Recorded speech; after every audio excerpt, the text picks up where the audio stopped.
I'm feeling like I'm going to be a bit shamelessly self-promoting here because I've got a book to sell, but actually I'm not going to self-promote too much because I've only got 5 copies. So that's like a hidden message that you have to come in at a big discount. So if you're interested, I've got 5 copies for £10. But you don't need to buy the book, actually. I don't think everything that's in the book has been kind of in different ways broadcast constantly in the newspapers, and one of the reasons that we wanted to put the book together was partly because it's almost become normal to hear stories of corruption in Britain. But before I get into this, I've got a message actually, so just let's press the pause button. I've got a message from friends of mine in Liverpool, and some of you will know there's an occupation going on in Liverpool right now. Love the bank. I know there's been people down from Liverpool. And the point of the occupation is in Liverpool to try and draw attention to the appalling inequality that is being visited on the most vulnerable people. And what the strategy was to bring, I'm getting competition here, but what the strategy was not just to bring activists and people who are at the front line of defending the most vulnerable, the victims of the bedroom tax, the victims of eviction, but also bring homeless people from the city into a building that wasn't being used, and they've done that, and they've been there since the 18th of April. And I've got a message from them for this group. So this is a message from the Bank of Love in Liverpool to Occupy Democracy. We've been in occupation of the former Bank of England building in Castle Street, Liverpool for 3 weeks now. We continue to build the solidarity network of the disenfranchised, the homeless, and all people who stand against a political system that's failed us. We're back in court on Friday and we expect to lose, but we don't care. We're going to stay as long as we can. We call out to all in occupation for solidarity, and we salute Occupy Democracy. Direct action is the only way now to challenge the political system, and we will occupy building after building. That's not me saying that, but that's my friends in Liverpool who are determined to move on to another building once they're evicted, and to continue to provide some essential shelter for homeless people in Liverpool, whether that means breaking the law or not. So I would like perhaps you to discuss maybe sending a message back, because they're still inside and I think they would really appreciate that. We'll maybe come back to that later. On with the shameless promotion. Look, I'll make it a bit less shameless by saying Anthony's website and blog site, Open Democracy, that I'm sure most of you know, is really, I think, a great source, not just of information about the constitutional dilemma that we find ourselves, but a whole range of political issues. And he very kindly published a blog on the topic of the book. So I'm not suggesting you buy the book, but it would be nice if you followed up the article if you're interested in what I'm saying on Open Democracy. When we put the book was put together partly by activists and partly by academics and partly by journalists who would actually talk. We started talking in summer of 2012, and I know some of you will remember summer 2012 was the Great British Summer, and it was the Great British Summer because we had the Olympics, right? We had this big event in which all of these resources were piled into, and we were supposed to celebrate Britishness. Now that's a long time ago, it's 3 years ago. Why am I talking about that? I think the reasons we put the book together at that moment are still absolutely relevant. And I just wanted, I'm going to list, bear with me, I'm going to list some of the things that were going on in the lead up to the Olympics and during the Olympics. And it's quite a remarkable litany of events that tell us quite a lot about the state that this country is in. Quite early on in March, when the build up to the Olympics was happening, it was revealed for the first time by the Information Commissioner that all of the main construction companies in this country had been colluding with the police to blacklist construction workers. That began to rise to the surface just before that summer. Sorry? Please pass it around. Yeah, sure. In May, there were several officers in the Met's own anti-corruption unit that were arrested for corruption offences. I'll come back to that case, but that began to blow open a big corruption case in the middle of the Met's anti-corruption unit. And on the 1st of June of that year, that was when Theresa May announced there'd be an investigation into corruption in the Stephen Lawrence case, police corruption that had been covered up, and we now know it was covered up at the highest level in the Met, which was of course in that very kind of high-profile case. Look, in the finance sector, that was when LIBOR began to rise to the surface. In that summer, we began to know about what was going on in terms of the fixing of the interbank rate, which has implications for all of us actually. And it was also in July that year that the House of Representatives was exposing HSBC for its money laundering. That was when that began to rose to the surface and intensify. Also in that summer, that was the summer of the News International hacking scandal. That was a summer for me that told us, not that it was the Great British Summer, it was the Great British Summer of corruption, and that's why a lot of us came together. Put the book together, and we held a conference the following year in Liverpool, where, as I say, we tried to bring together academics, activists and journalists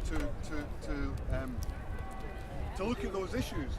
And at the time, sorry, I'm kind of telling, this is a bit anecdotal, but at the time, the thing that really kind of had a big impact on me when we organised the conference just after the Great British Summer of Corruption was I was on a debate on the morning radio programme, on the Today programme on the radio, with the head of Transparency International, which is the organisation, the NGO, which is established to tackle corruption.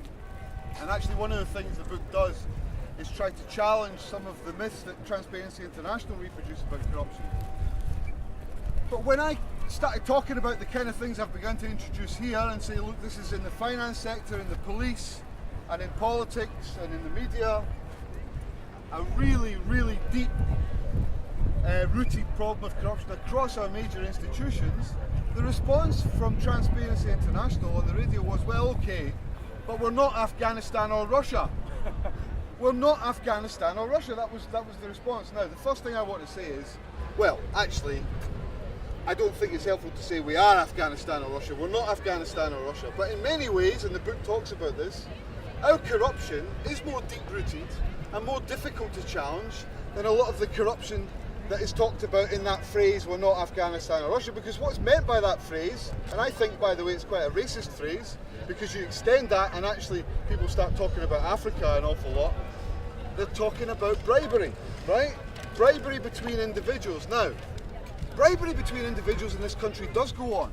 It does go on. We know it goes on because of that one case I mentioned, News International. That's a bribery case, right?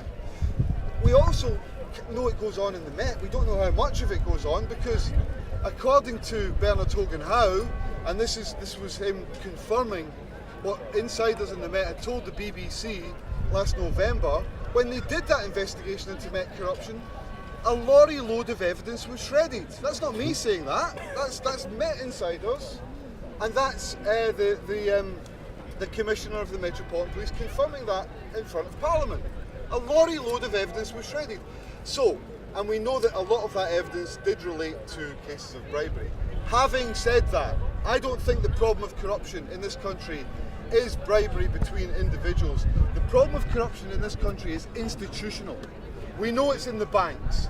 We know it's across all kinds of corporate sectors, not least pharmaceuticals and the arms industry, and I'm not even going to kind of name the case. I'm not even going to talk about Tesco's, who are now under investigation by 3 different regulatory authorities for 3 different sets of criminal offences.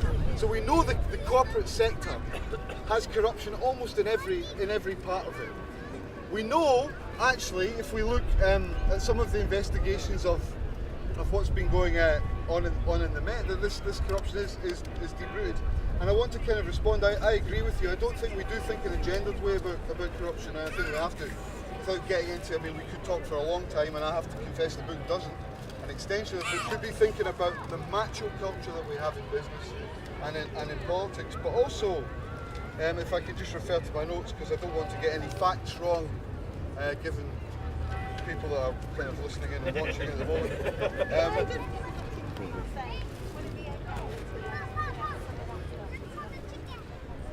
Yeah. Can I talk about the police? Yeah, talk about the police. I want to hear about the police. Yeah.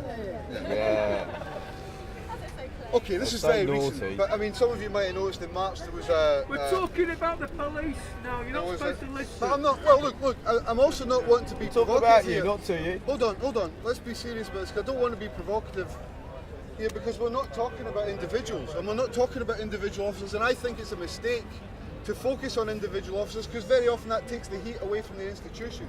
So we're talking about the police institutionally, and a lot of the officers around here I think must do very good jobs. Some of them probably maybe don't, but that's not really the point.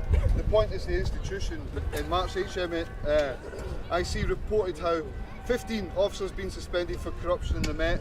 Then a few weeks later, the Serious Organised Crime Agency notes sharp increases over the past 5 years in police officers dealing drugs, and a rise in the number of officers abusing their powers for sexual gratification. That's a Serious Organised Crime Agency. We can't shy away from these issues. We can't shy away from the issues in politics. Every single major political party was implicated in some kind of lobbying or cash for question scandal in the run up to this election, and it wasn't even talked about in there. Sorry, I'm just going to take a couple of minutes, because we had a meeting inside there where we launched the book, and we had about 120 people in there talking about corruption in Britain. There wasn't one single member of Parliament, right? Now, that sounds like I've got an axe to grind and I'm going, you know, sour grapes. I wish there's been some MPs listening to me speak. They were all in the bars. The bars were full when we were having that meeting. And I don't think there's a serious enough discussion at every level of British society. It wasn't even an issue in the general election. The last two general elections that led to changes in government, 1997 was framed by a cash for questions scandal, 2010 was framed by the expenses scandal, and it was corruption was barely mentioned in this election. We have to put it back in the agenda. It's also a mistake to think that corruption is just a side effect of what we're talking about. Corruption embeds power. It gives power to the institutions we're talking about. It's not just rooted in those institutions. Corruption gives power to the banking sector, to the police, and to the politicians. And we end up, the last chapter in the book's by a guy called Luke Hildyard, and in that chapter, Luke's from the High Pay Centre, and he produces this figure, which is really what the end point of all this corruption is. In 1981, this is the High Pay Centre's research, 1981, the ratio of the average FTSE 100 executive pay to the average worker's wage was 1 to 18. That was in 1981. Now that's bad enough, right? Now it's 1 to 162.